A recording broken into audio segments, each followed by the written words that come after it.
Hello everybody, my name is Sophie and welcome back to another video. First there was Powerless, then there was Reckless, and now we have Fearless. Lauren Roberts is an author that blew up on TikTok because she was like, I want to write a book, and then people were like, then just do it. The fuck? She just did it, and now we're sitting here reviewing the third book, talking about the third book, because you're not, I'm reviewing it. You're not. This is my channel. The third book of this amazing trilogy that changed lives. Nobody moves. Listen, peace and love to Lauren Roberts, who I assume is still young. If you Google Lauren Roberts' age, it says about 23. Roundabout. So she's obviously still at the beginning of her career if she continues to write. If this is not the last thing she, you know, I wish, but I don't think it's gonna be. You might also know her from being a little copycat. She low-key allegedly decided, it's been a while since Red Queen by Victoria Aveyard was published.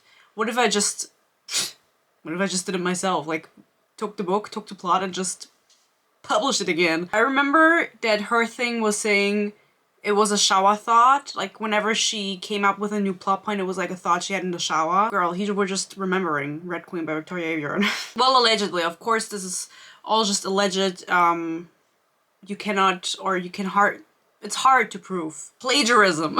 If you asked for my personal opinion, I would say she got very inspired. But then I would also retell my own story of how I, when I was 12, thought of a story where demigods went to an island and trained in a camp. And that's just Percy Jackson. But Lauren Roberts isn't 12. So that's the difference between both of us, you know, and I didn't pretend like it was my fucking idea. Anywho, we've now reached a point where this trilogy is finally finished, or is it? Or is it? I want to give like a disclaimer at the beginning. I understand that a lot of people like these books, and I've read worse. I can always say that. And if you like this, that's great. I like things that you don't like, and this is not a personal attack on you or the author. This is just for entertainment purposes only and just for shits and giggles. And if you're saying, okay, you didn't like the last two books, and now you're reading the third, why are you doing that? People ask me to. Believe it or not. They want my opinion, and I'm giving it to them. I have to say, before I forget to say it, I am so curious to see what Lauren Roberts is going to do, because I don't think that she's ever had an original thought in regards to writing. So now that this book is finished, or the series is finished, and she drew from so many things that are popular already and exist already, I'm just very curious to see who's gonna be the next victim. I don't believe that she has the ability to come up with something that is original. That is my opinion. Disclaimer, wee. And I believe that she is just, maybe not even purposefully, but like accidentally coming up with things that she's already seen before or read before, and then utilizing them in her stories. And that's sad, because there are so many people who are probably online writing stories just like her that are heavily inspired by other things, other works, and she was just one in a million that got lucky and got herself a publishing deal. So you go, girl. You will never have to work a day in your life, maybe. I don't know how much authors make. I'm thinking if there's anything else to remind you guys of before we dive into this book, since this is the third book. I don't have to yap that much in the beginning, which I still do, but I don't have to. But I want to, because I love you. I suited up for this occasion. I put on my fancy shirt, and now I'm gonna rant. This book was 300 pages too long. It's truly mind-blowing to me how much she was able, or actually it is, I'm gonna say something good. It's admirable how she was able to write the same scene and the same dialogue, inner monologue, everything over and over again in this book, and just her publishers and editors not saying anything. Like, they were like, okay, keep it in there. Why? I've read this like 5 times. Why are we talking about everything again? That's why it took me so long to get through this, because every time that these recycled scenes would come up again, I would have to put the book down and just like take a break, because I was like, I can't do this again. I've read this before in this book like 2 chapters ago, and now we're doing it again. It was just the same thing over and over again. And so I do think it could have been shorter. I also think it couldn't have existed at all. Ooh. If you need a refresher, go watch my last 2 reviews. We have the main character called Peyton, and she is born, well, you can also go read Red Queen if you wanna know. She's born into a world where there's elites and ordinaries, and elites have powers, and she's an ordinary, she doesn't have power. And then she, in the first book, fights in like some trials for whatever reason that I forgot. And usually this is only for the elites. For some reason, the elites fight in trials where they kill each other and only the strongest survives. Which doesn't make any sense, because why would the elites want to kill each other? They hate the ordinary. They don't hate each other. They hate the ordinaries. Anyway. Of course, she wins these trials, and in these trials, very important, in this 3rd book, her best friend gets killed. This is an incident that happened in the 1st book, if I'm not mistaken, and not in the 2nd book.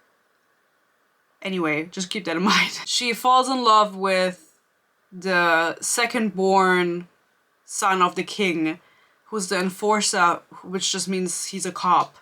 He's the cop, the sheriff. And he has black hair and blue eyes, and then he's really hot also and really powerful, of course, and, you know, I would kiss him. And then there's the firstborn, and he's just very nice and, like, boring and blonde.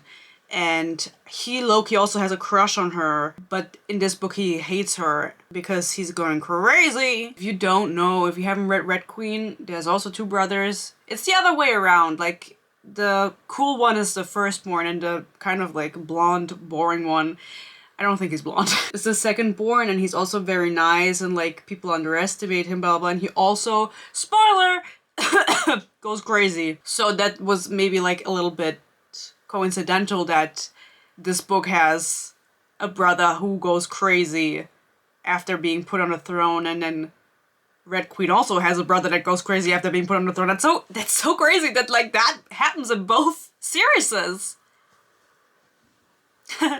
Shower thought. Anywho, the 2nd book, I don't remember. I think it was just like a journey. Like it was, they were taking a journey in the 2nd book. She like ran away, and then the hot enforcer, whose name is Malachi, Kai for short, he runs after her. He's like, no, you're too hot to leave. Don't go. And so he chases her down, and then they're like, oh, we can't be in love, but we want to kiss on the lips, and we have to pretend like we are not at odds with one another, and your brother, who's on the throne now because I killed the king, she killed the king in the first book, he wants you to take me back, to kill me because I killed your dad. And then he's like, yeah, but like, who cares about my fucking dad when I've got this pussy in front of me? Actually go back to the kingdom for a reason that I forgot, but I think they weren't intending on returning to the castle or whatever. They had a plan, whatever, they get caught, whatever.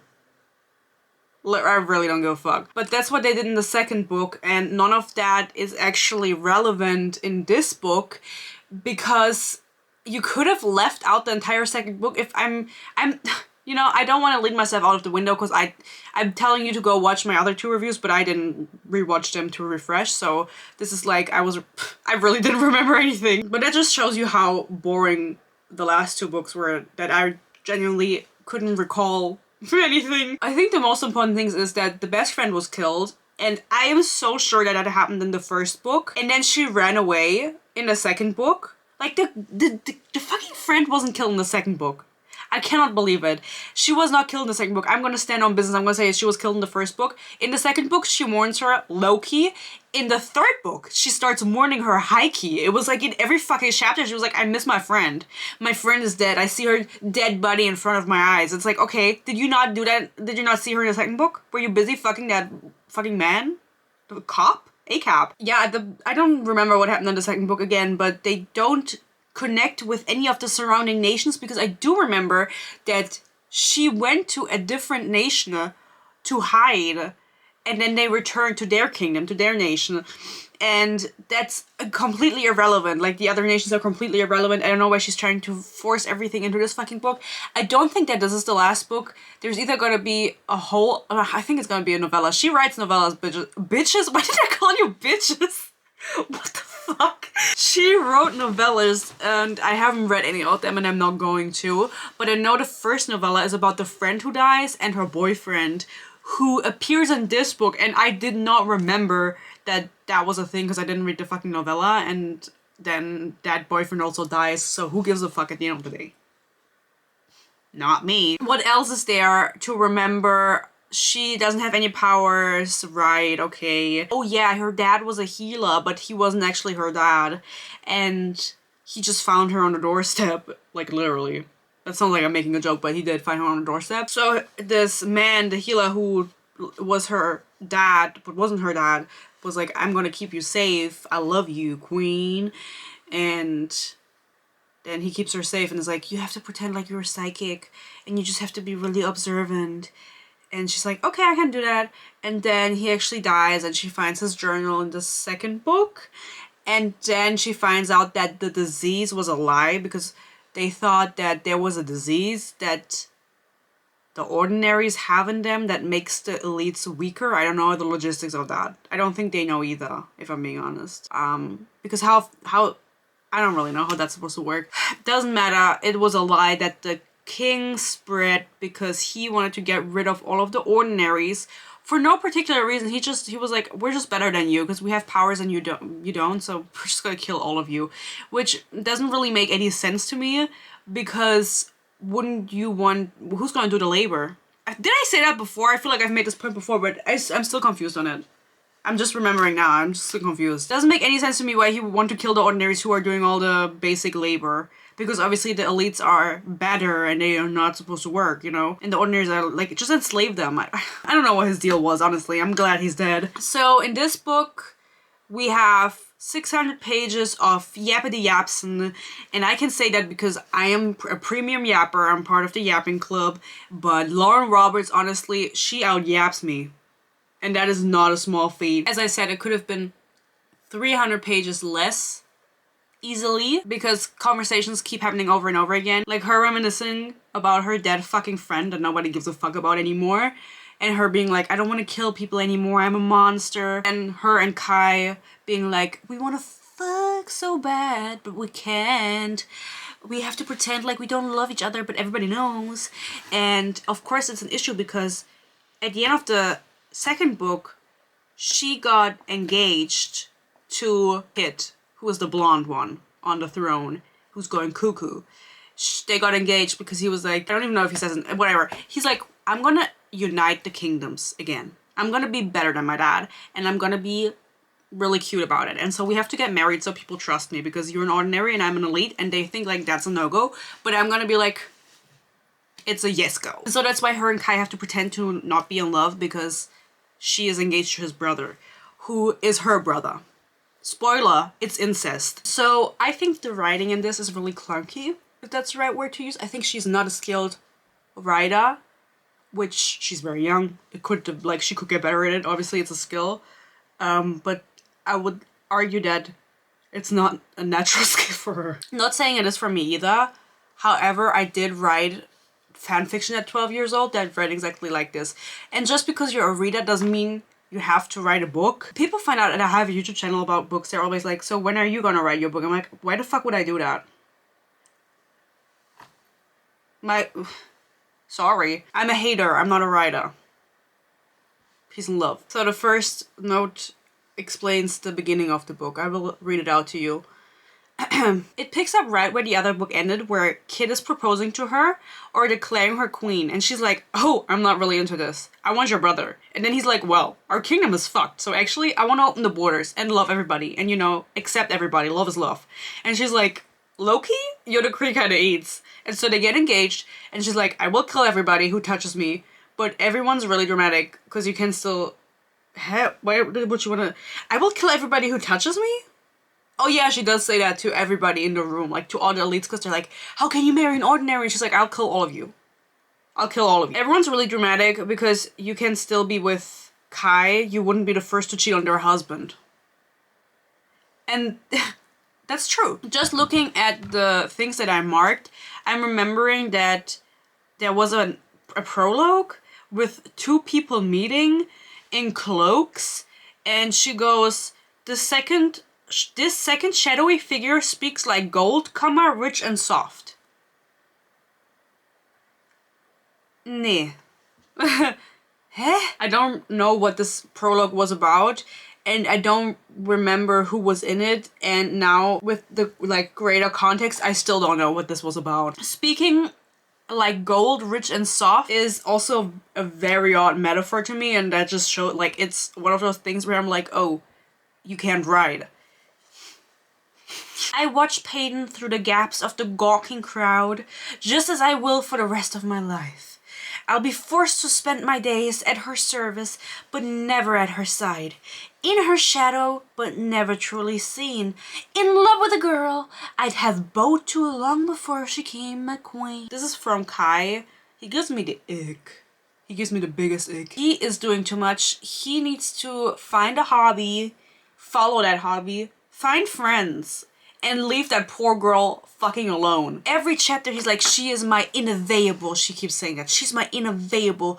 She is my life force. Without her, I am nothing. Without her, I'm gonna kill myself. It's like, relax, first of all.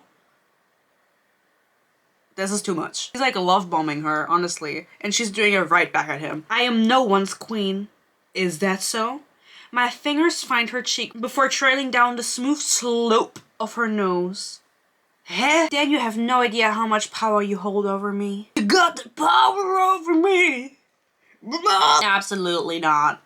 I need everybody to relax and take a step back and just like reflect on what they have done and what they're going to do in the future. Kaiga is such a fucking ick, I'm gonna be honest. And Lauren Roberts in her interviews, she's always like, I make the book boyfriend that I always wanted. And every author always says that, like, I made what I wanted, which is like, obviously you did. Well, I hope you did. I could not take him seriously. I was like, girl, it really is not that deep. Like, just fuck behind your brother's back. Like, who gives a fuck? No one gives a fuck. For some reason, 3 POVs also weren't enough. So we have Peyton, we have Kai, and we have Kit. She adds the king that was killed in the second book, in the first book, Edric. Why the fuck does he get a chapter? Because Peyton is actually his daughter, but not really. He thought, whatever, we'll get to it, but that's why we get his perspective, and it's just like such a poor choice, because genuinely, and I say this a lot when I'm reading books, but with this one, I told you I had to take breaks whenever they kept talking in circles or the plot kept going in circles again and again. I had to put the book down and return to it. I would never know whose perspective I'm in. I was like, I'm just reading it. Like, why do they all sound the same? I don't get it. Like Braille, the severed flesh tells a story.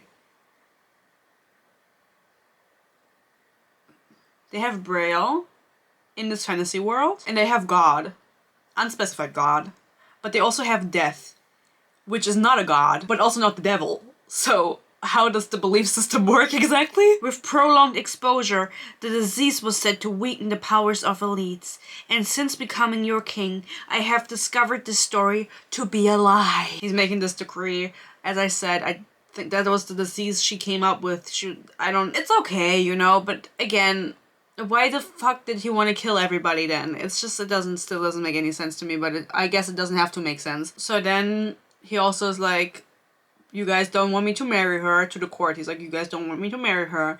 First of all, I'm your king, so I don't give a fuck. Second of all, yes, she killed the late king, my father, but she only did that in self-defense, which she didn't. They had a 1v1 and she won.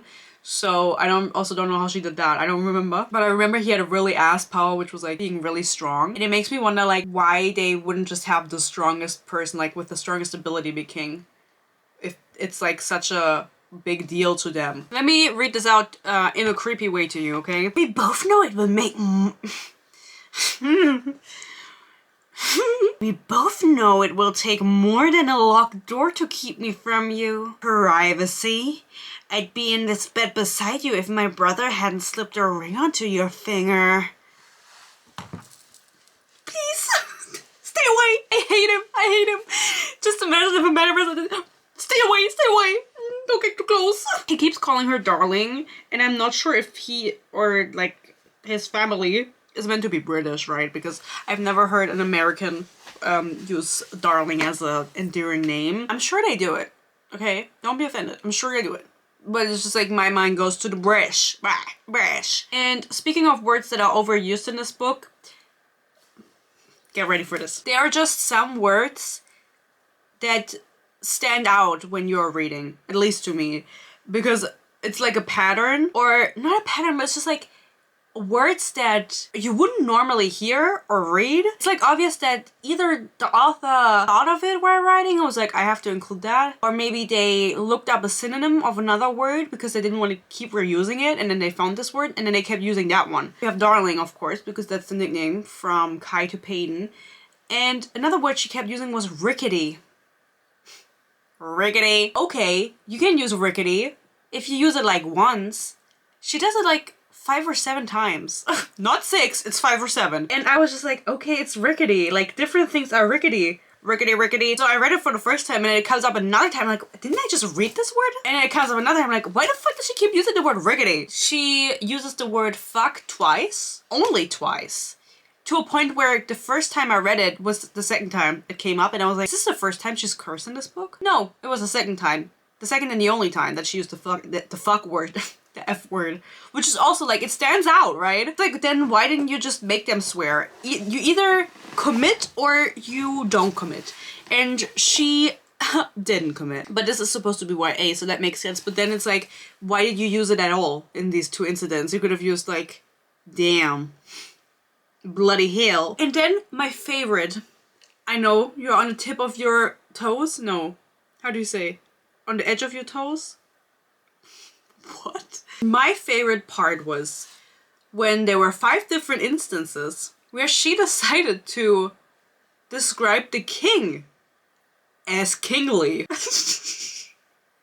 I sure hope he is. I sure hope he is. Out of all of the adjectives that you could have used to describe him, you were like, his kingliness. What? I don't think I've ever read a book where they used the word kingly to describe a king, or queenly to describe a queen. Like, this is the first time, and I hope the only one, because what the fuck? Don't even ask about the amount of times the word dagger was used, or threaten, because they are still on this spiel where it's like, I'm gonna kill you, I could kill you, and then we're like, you're not gonna do it, darling, you're not gonna do it, you could kill him, you're not gonna do it, darling. She's like, well, I could, but I'm not going to. Get over yourselves. Now, obviously, it's not easily accepted that she is now to become queen because she's an ordinary and the elites hate the ordinaries. So what are we gonna do to make them heal? Yes, we have a quarter quell. She is sent back into the trials that she completed in the first book because this is supposed to prove her worth of the crown, which is like the most work anyone had ever had to do to become king, or in this fucking book, or queen, like royalty in this book, because obviously you're born into it. It's like my point from earlier.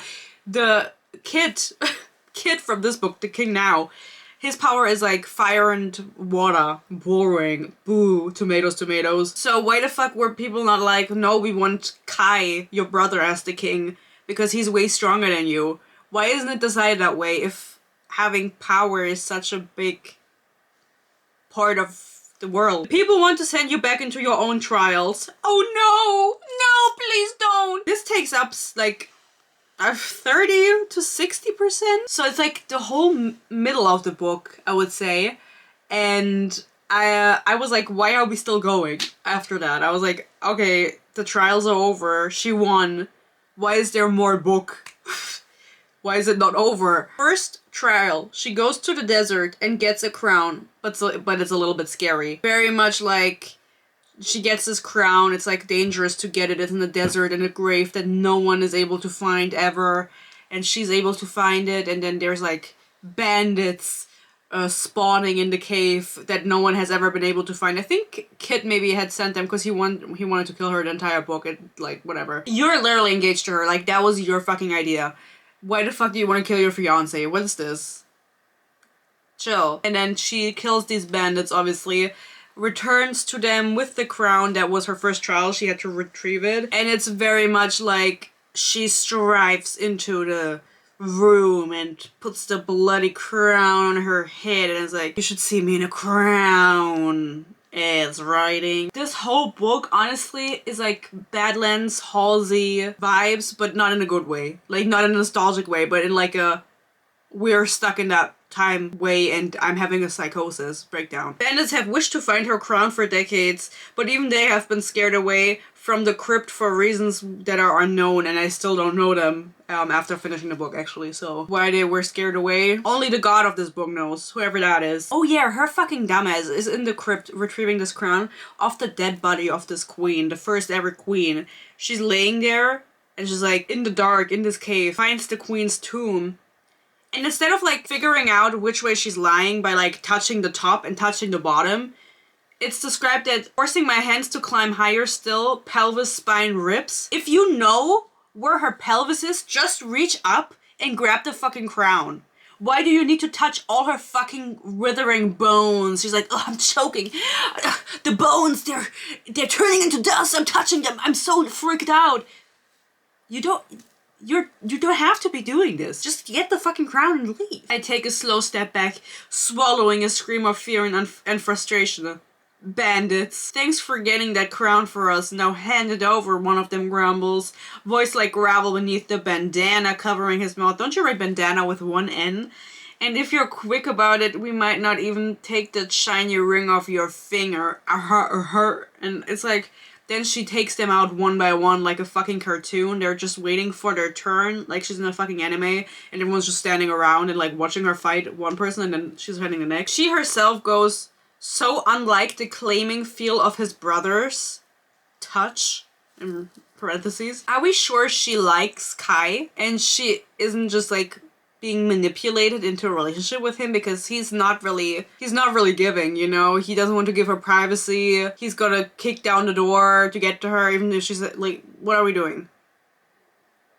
I don't like it. I would also like to make another statement, if I may. I think that the whole trial plot line that was in the middle of the book was very boring, because you as the reader know nothing is going to happen to anybody. And she tries to diffuse this by making her fight Kai, who wasn't even Kai in the last trial, and then kill him, and she didn't kill him because it wasn't Kai, but she thought it was. I'm sorry, but is that not boring to anybody else? Oh no, she has to go compete in trials, which she's going to win all of them and nothing is going to happen. What the fuck would I care? Like, at least make somebody lose an arm or something. Put on some fucking stakes. There are no stakes. Nothing is happening. Where's the fucking stakes that are? Is everybody vegan? She says, I was the daughter of a healer once, and it's like, I think at this point she doesn't know that that wasn't her dad. Maybe I'm lying, but it's like, you are still the daughter of a healer. Just because he's dead doesn't mean that you're not his daughter anymore, or am I wrong? The king, the old king, describes himself in his chapter as brawny and king of gods, and I yet again have to say, who the fuck cares if the king is like super strong? I wouldn't give a fuck if my king was super strong. I would be like, oh, he's a wielder, which means he can use every ability like Kai. I would be like, I can respect that. But just because he does bodybuilding, why the fuck would I respect him? I wouldn't.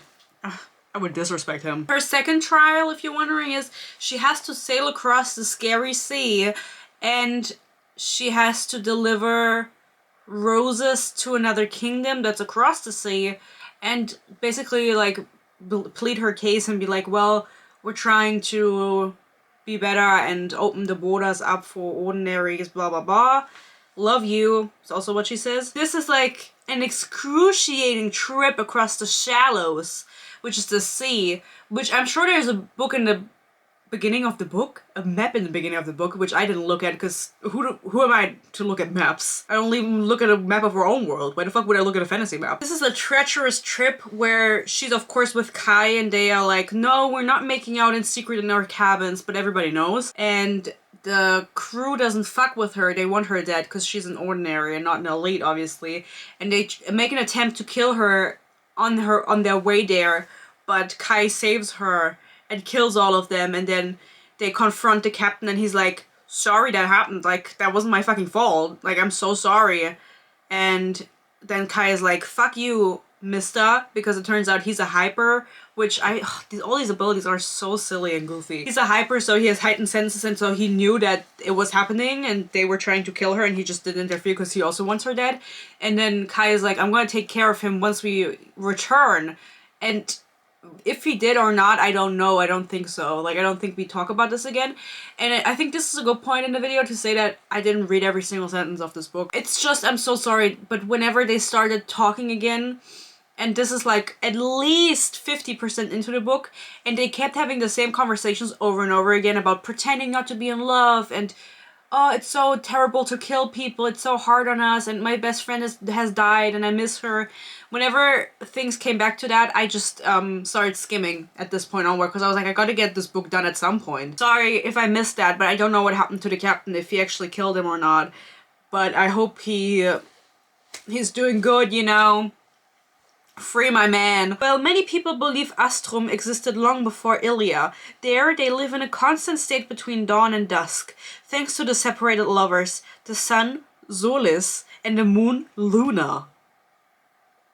Is this an ernst? Are you being for real? You named the sun, Solis, and the moon, Luna, in your high fantasy book?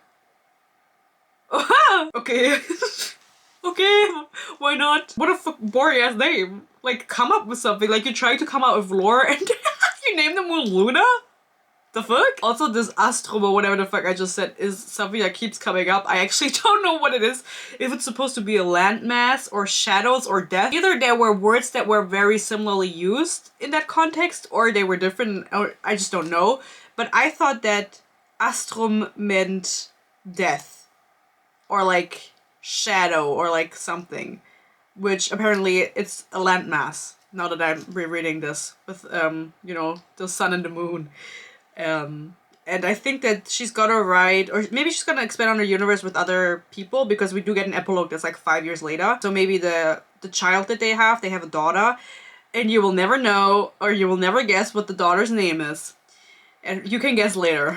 So I don't know what her plan is with that, but also, can I say something? I don't care either. She can do whatever she wants.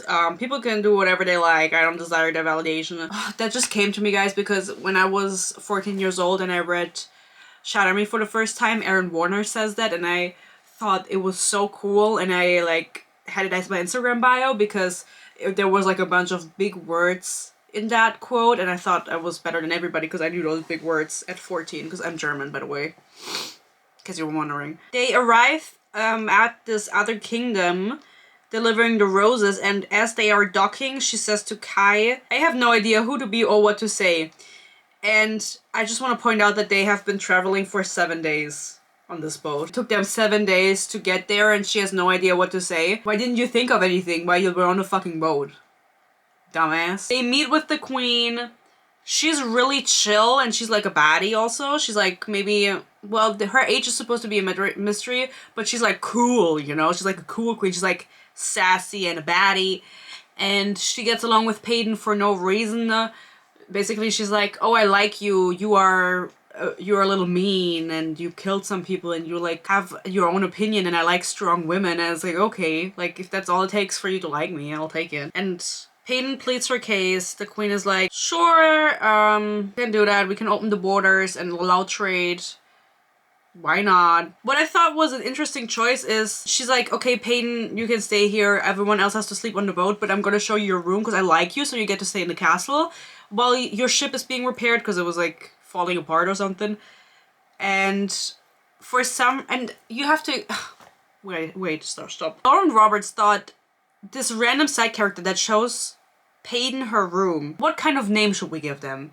What would be a good name for this random side character who does not need a name necessarily? Aiden. Spelled like Peyton. Huh? Out of all of the names, why the fuck did you give this random dude the same name as your main character? What? How did nobody notice? You're my cocky bastard. I force a trembling smile. You can't let me win. She says this to Kai while she's killing him in the last trial. Okay, so after they make it back from visiting the queen, I want to point out that they did encounter the treacherous sea monster that was teased the entire book, and Peyton kills it, question mark, maybe just like hits it hard enough with a spear in his eye that it disappears and leaves them alone, but of course she saved the day.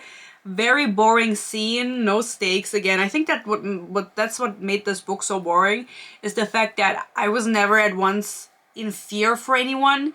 And I think she tried to kind of maybe twist this, because this is 60% in. That's why I was like, what else is gonna happen? Why are we still writing this fucking book? 60% in, the last trial is she has to fight Kai. Sorry, I don't know why they both start with a K. Where's the third one? Is this like a secret message? She has to fight Kai. And it's not Kai really, it's her friend who died, boyfriend. Boyfriend. I have purse. He turns out to be a wielder, which is the rare ability that Kai also has.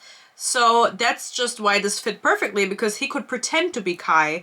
And the way they did that was there was an illusionist or whatever the fuck who cast the illusion of it being Kai over this man. And so she thought she was fighting Kai, but it wasn't Kai, it was this other dude that had the same ability. Coincidentally, Chokshukria, luckily, they found him. And he actually offered to fight her because he hated her, because he blamed her for his girlfriend's death, which was her best friend. Anywho, she actually ends up killing him and believes that it was him that she killed, and she's like crying and pointing at Kit and being like, you fucking fuck. The next chapter, I kid you not, it is revealed that that was the illusion. Like, it wasn't real. She didn't kill Kai. She thought she did for one, well, not even one chapter, just like until the end of the chapter. At this point, like these 60% in, I feel like the writing and the pacing gets really rushed.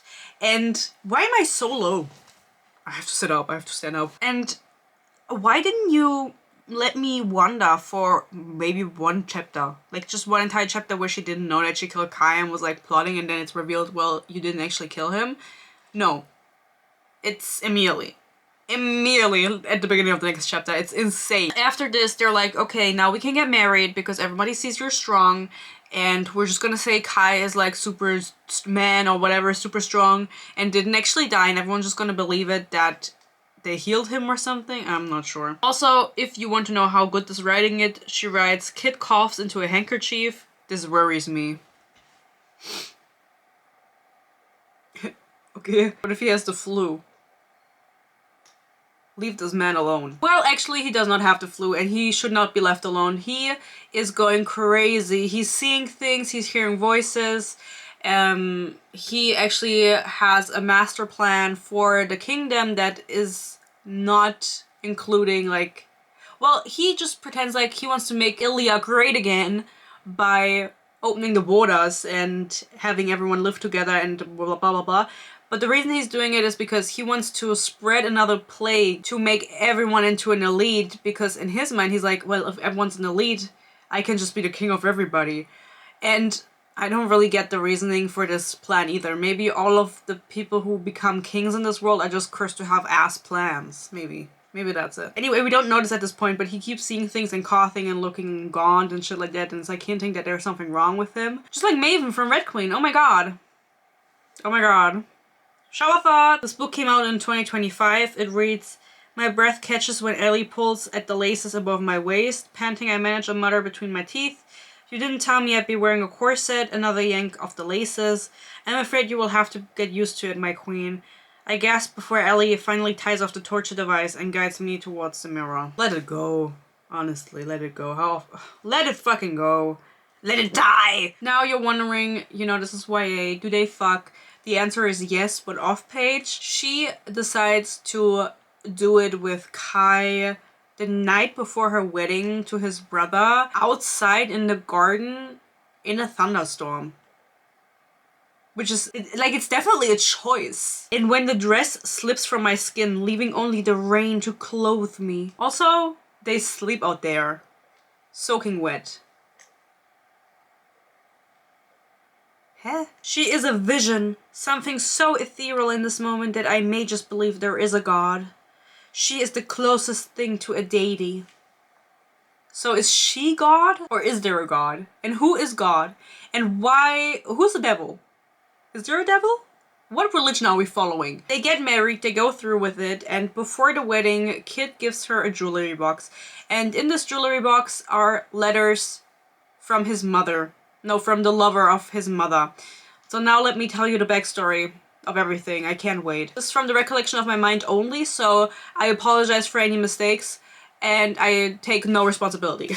The king, Edric, married a lady, whose name I forgot. They had a son named Kit, the firstborn, who's going a little cuckoo and is blonde. Then they had another child, and that child was Peyton. And she was born without any power, which is so scary and crazy, because obviously this can't happen. Like, two elites have a baby and that baby doesn't have any fucking power. That's so embarrassing. And also, the mother dies in childbirth with Peyton. And so the king is freaking out and he's like, go kill the fucking baby. He gives the baby to a man named Callum. Don't worry about him. Then he's like, go kill the baby. I don't want this baby here.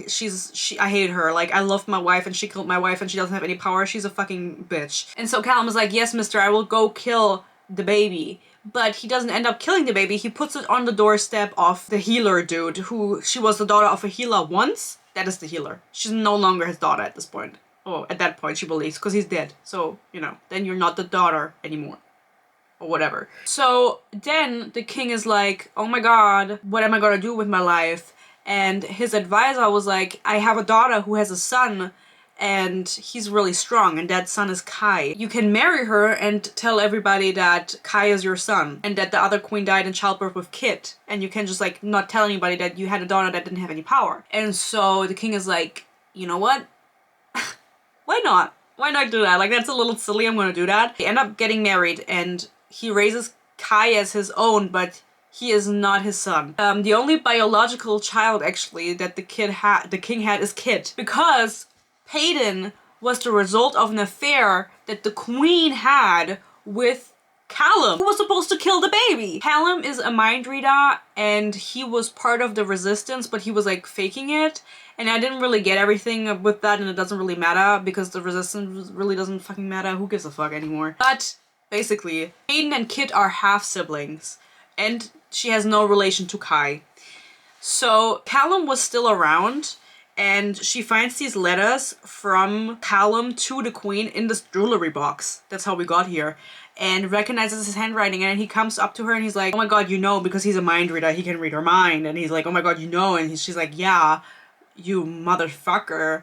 And then she like does mind tricks on him where she's like, you are weak, you the queen never loved you, and then she's able to knock him out because otherwise he was reading her thoughts. And you know, she's so smart. She knocks him out. She runs to Kit and is like, listen, this and this and this happened, I just found it out. And then Callum comes running and Kit just kills him on the spot, like with the sword through his chest. And that's how he dies. That's it. They're half siblings. Callum obviously, since he was around, knew this, but didn't say anything. He was like, incest? You know what? Why not? That's how they are half siblings. So if you see people talk about the incestuous plot, that is what it is. But Kai and Peyton are not related. That's it. That's it. I do have to say that this plot, I don't know how well thought out it was or set up in the previous books, because it's not something that I paid attention to. To me, it just felt like she did it because she wanted like a shock factor. She wanted to be like, like readers to be like, oh my god, no way. Because, yeah, that's it. My favorite line happens 80% into the book. If you've seen my other reviews, you will know it. If you follow me on Instagram at OnlySophieYT, you will know it. Kai, after the marriage, says, the beast doesn't get the beauty. Actually, he says beasts don't get the beauty. Are you multiple? Are you multiple beasts and there's only one beauty? Beasts don't get the beauty? Wait, what was the line before? My head hangs in hands that will soon forget the shape of her. They're so fucking dramatic, I'm gonna be honest. I don't know what, like, wrote her to write this and to continuously use it. Oh my fucking god, no, you can't see. My LED light is falling off the fucking hinges. When did that happen? So I was gracious enough to tell you guys already how everything plays out, or like plot of everything behind the scenes or whatever. So we get a scene towards the end of the book, like honestly 80% in. Like it's still not the end. And it's between the three main characters, and Kid reveals his grand master plan that something smells burned. Oh. He reveals his grand master plan that he does not actually give a fuck about the ordinaries. He doesn't care enough about them to kill them, but again, he wants to infect everybody in the entire world with the plague to then rule over them all, because they will just let that happen then. The reasoning just doesn't make any sense to me. He literally is like, I'm going to rule all of the elites. Everybody's gonna be an elite in this world, all the ordinaries will be dead or whatever, because they're gonna be killed by the plague.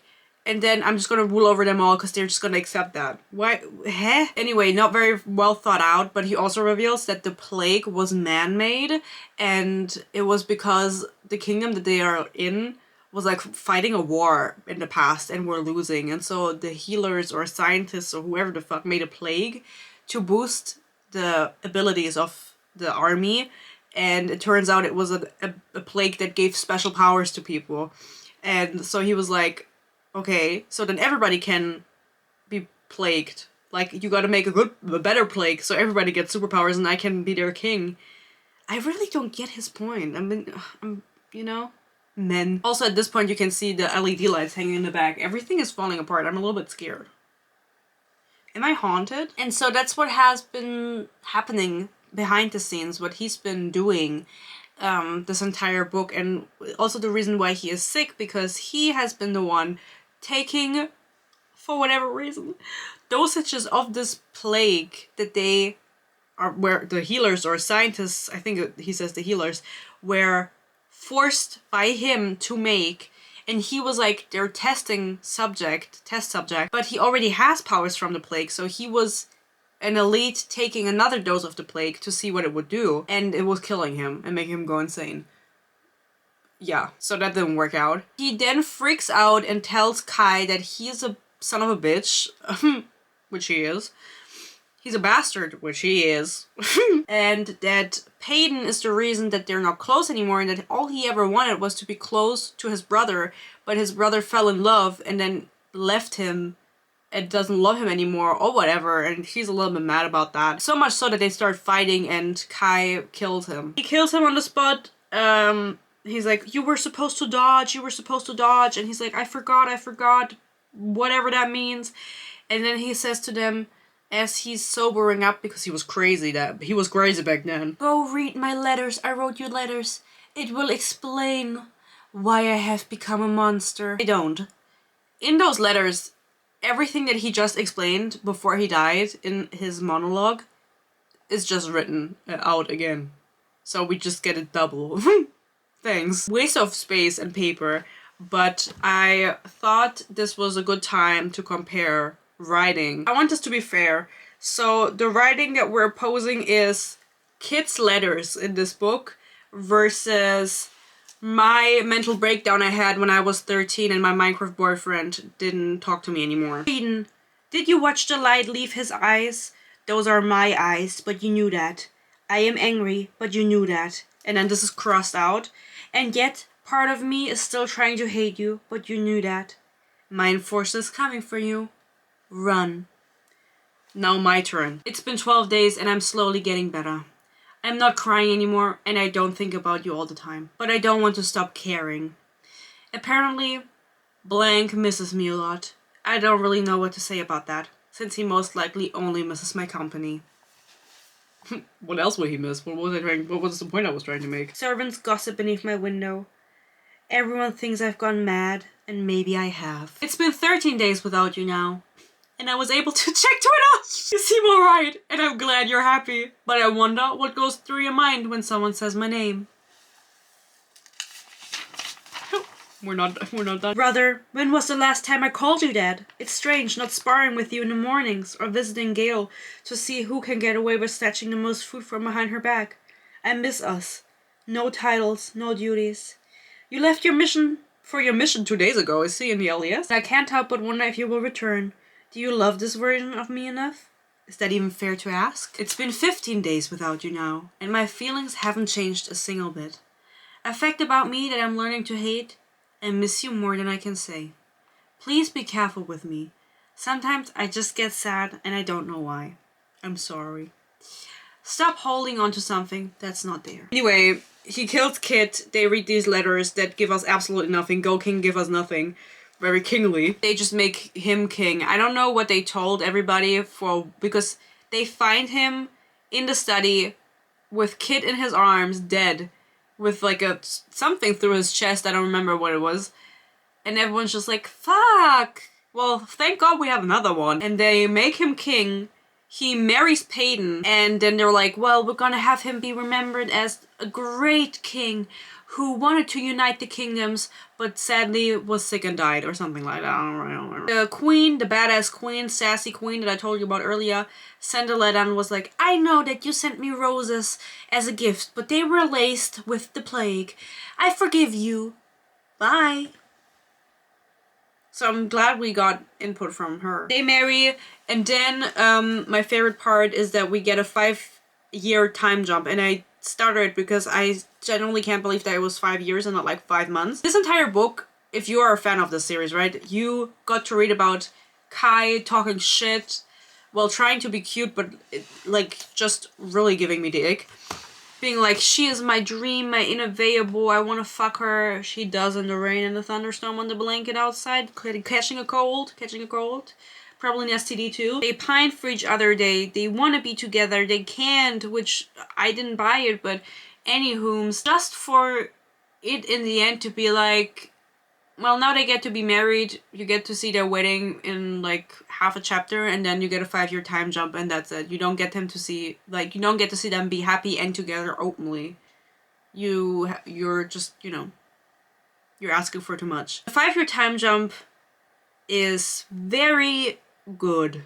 Basically, they are hanging out on a field. Yeehaw. They are now cowboys. We have jumped universes. And they have a daughter. So she's 23 with a daughter. And the daughter is 3. So she had a child at 20. Child bride. Stop getting married so young. Maybe they are in the alias. Daughter is so sweet and cute and 3 years old. And she has powers unspecified, which is great. And her name is Kit. Fuck me. You know the brother that died? Kit with 2 T's? This is the daughter Kit with 1 T. Not to be confused with the brother with 2 T's. And then they live happily ever after, and I don't really know what it said in the epilogue because I didn't pay attention anymore. And this is not the epilogue, actually, I lied. It's just a time jump. The actual epilogue is of Kit in the afterlife talking to death, okay? He's in the void and there's nothing there and he's just hanging out there. He's very lonely and he talks to death and she's like, how are you doing? He says, not really good. And she's like, that's too damn bad, I gotta go. She leaves and he's like, oh my god, I'm so lonely. And then there's like 2 stars that appear and talk to him and are like, we're gonna stay with you until your brother comes or something. And they're like, we're all waiting for someone. And then the book ends. Heh? I don't get it. I don't know what she is planning on, if she wants to write another book, whole series book, if she just wants to write a book, a novella, whatever. I don't think it was done nicely. I think it was, there's too many loose ends. And I think that all of the plot twists that happened in this book, and it's also like, you know, the whole thing with her finding out and figuring out that she is royalty and confronting her father, it also happens within the span of 2 chapters of her finding out, confronting her dad, fighting him, telling Kit and Kit killing him. It's so quick, and in the beginning of the book I remember dragged on forever and ever. I just wonder, I really want to know the behind the scenes of a publishing house and how much power each party holds over a book, because I just wonder if all of these editors and these teams that she obviously has, if they just don't read it, if they're just like, yeah, go for it, like I'm gonna read excerpts but I'm not gonna read the whole fucking book, I don't have the time, because that's what it's giving. Who said that she could use the word kingly? Like, if I were your editor, I would say, look for another word. Look for another word. Pick up a fucking dictionary. Anywho, if you've read this book, then you are a strong soldier who is strong and a soldier. I finished it. I will not read the novella. I will not read what comes after this. If it's a completely new series, I would maybe give it a chance because there's always room for improvement, and arguably she hasn't improved yet, but there's always space for that, and she is still very young. And I don't have time to keep filming, guys. I'm going to see Tate McRae tonight. I'm sorry. Guys, let me know if you've read this book, what you thought about it, and of course I want to give a special shout out to my members, and also I'm just like thinking about what I talked about for this entire video, and I feel like I didn't say anything, right? Like, this book is so unnecessary and so much nothingness. So sad. I want to give a special shout out to my members, and especially one new member that has joined, Elouine Fazal. Very pretty name. My members, my boo-boos, get my videos a day early, and they also get to vote on my reads often, most of the time. So if you're ever wondering why are you reading this book even if you didn't like the other ones, you can blame them. Most of the time it's their fault. They also get exclusive content such as my Ruby Red movie commentary, and I've just been thinking about Ruby Red again, right? About the trilogy, and I low-key want to watch it. I've been in a rewatching mood for everything. I have such a bad memory, and so I just, you know, it's like watching it for the first time again. And I really want to do more movie reviews, but I say that in every video and I never do it, so it's coming at some point, but I don't know when. And of course, my members also get my eternal peace and love, peace and love. Thank you so much for watching. I hope that you're doing good, and let me know your favorite adjective in the comments below. Mine is kingly for a king. I hope that you stay happy, you stay healthy, peace and love, question mark, and hopefully I'll see you in my next video. Bye bye.